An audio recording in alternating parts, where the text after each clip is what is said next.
Tumakbo ang isang munting batang babae habang sumisigaw, "Tita, sandali po." Luminga ang babae at nagtanong, "Sino ka? At bakit mo ako tinatawag?" Masinop na sagot ng bata, "Tita, sa inyo po ba itong pera?" Tiningnan ng babae ang pera at sabi, hindi akin ito. Saan mo nakuha?" Sumagot ang bata, "Tita, nakita ko po ito doon. Akala ko po sa inyo ito." Nag-alala ang babae at agad na sinuri ang kanyang bag. "Oh, totoo pala, akin nga ito," sabi niya. Ngumiti ang batang babae at nagsabi, "Tita, mag-ingat po kayo ha. Huwag niyo pong ibagsak ulit." Nagpasalamat ang babae, kinuha ang pera at nagsimulang maglakad palayo. Ngunit muling tumakbo ang bata at humabol, "Tita, pwede po bang ibigay niyo na lang sa akin ang tinapay na yan?" Nagulat ang babae, "Bakit mo gusto ang tinapay, iha?" Mahinang sagot ng bata, "Tita, babayaran ko po kapag naibenta ko na ang mga bote ko." Mabait na tanong ng babae, "Nasaan ang mga bote mo, anak?" Agad na tumakbo ang bata at dinala ang isang maliit na plastic bag. "Ayan po, tita." Naawa ang babae at nagsabi, "Gusto mo ba ng isang tinapay kapalit ng isang bote?" Tumango ang bata at nagsimulang magbilang, "May 5 po akong bote, tita."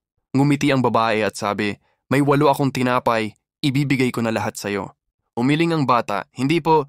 Tita, usapan po natin isang tinapay kapalit ng isang bote. 5 lang po ang kukunin ko." Napahanga ang babae at sabi, "Napakatalino at tapat mong bata." Ngumiti ang bata, sabi po ni Lola, "Huwag tayong kukuha ng bagay na hindi natin pinaghirapan." Naluha ang babae at tinanong, "Nasaan ang mga magulang mo, iha?"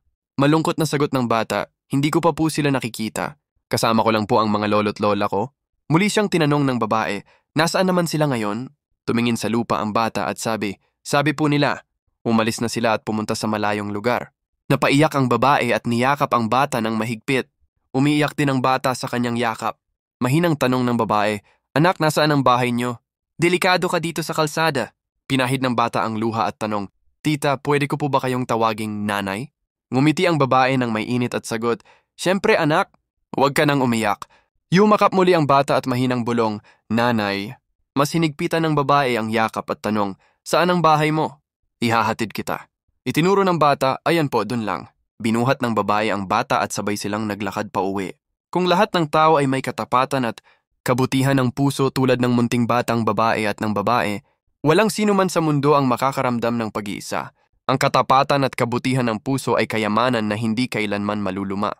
Kaibigan, kung nagustuhan mo ang ating story, mag-iwan ng komento sa ibaba at huwag kalimutang mag-like and share. Salamat sa panonood.